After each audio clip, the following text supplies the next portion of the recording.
एक बार जब मैं कहीं गया था, तो वहाँ पे क्या हुआ कि बहुत तेज़ बिजली चमकने लगी और लाइट भाग गई।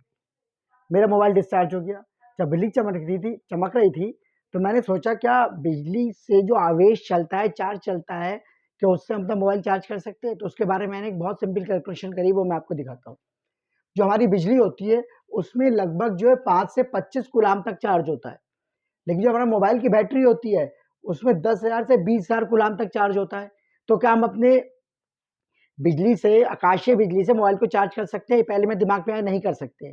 फिर एक कैलकुलेशन और करी, यहाँ मसला चार्ज का नहीं है, यहाँ मसला है एनर्जी का यानी ऊर्जा का। हमें पता चला कि बिजली का जो टाइम होता है वो 1 मिलीसेकंड होता है। 1 मिलीसेकंड में वो लगभग 5 से 25 कूलाम्ब चार्ज को डिस्चार्ज कर देती है। तो 1 मिलीसेकंड के हिसाब से हमने करंट निकाल लिया, I is equal to Q upon T निकाल के ये आ गया हमारा 25,000 एम्पियर। 1 मिलीसेकंड में 25,000 एम्पियर करंट फ्लो हो जाती है।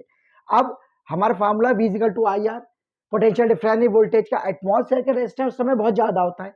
तो इतनी ज़्यादा करंट को फ्लो कराने के लिए हमारे पास क्या होना चाहिए? पोटेंशियल डिफरेंस यानी वोल्टेज भी बहुत ज़्यादा होना चाहिए।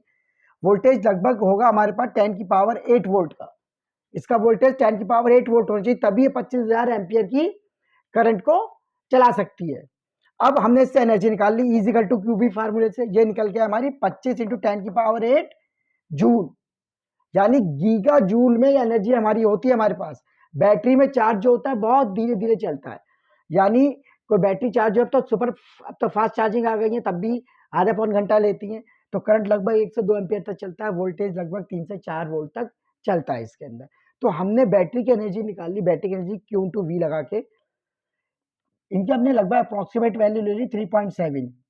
और Q कितना था हमारे पास? बैटरी में चार्ज होता है 10,000 से 20,000, हमने 10,000 ले लिया मिनिमम। तो 10,000 हमारा आ गया, तो हमारी बैटरी की एनर्जी निकल के आ गई 37 इंटू 10 की पावर 3 जूल। और जो हमारे पास आकाशीय बिजली थी, उसकी एनर्जी थी 25 इंटू 10 की पावर 8 जूल।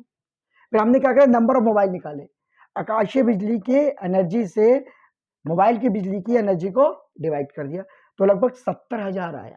यानी आकाशीय बिजली को किसी प्रकार स्टोर कर ले, जो केवल 1 मिलीसेकंड के लिए फ्लो होती है, तो आप सोचो उसे 70,000 मोबाइल जो है चार्ज हो सकते हैं। बट क्वेश्चन इज दैट उसे स्टोर करे तो करे कैसे? इतना बड़ा हमारे पास इन्वर्टर कहाँ है, इतना बड़ा कन्वर्टर कहाँ है जो हम उस बिजली को स्टोर कर लें?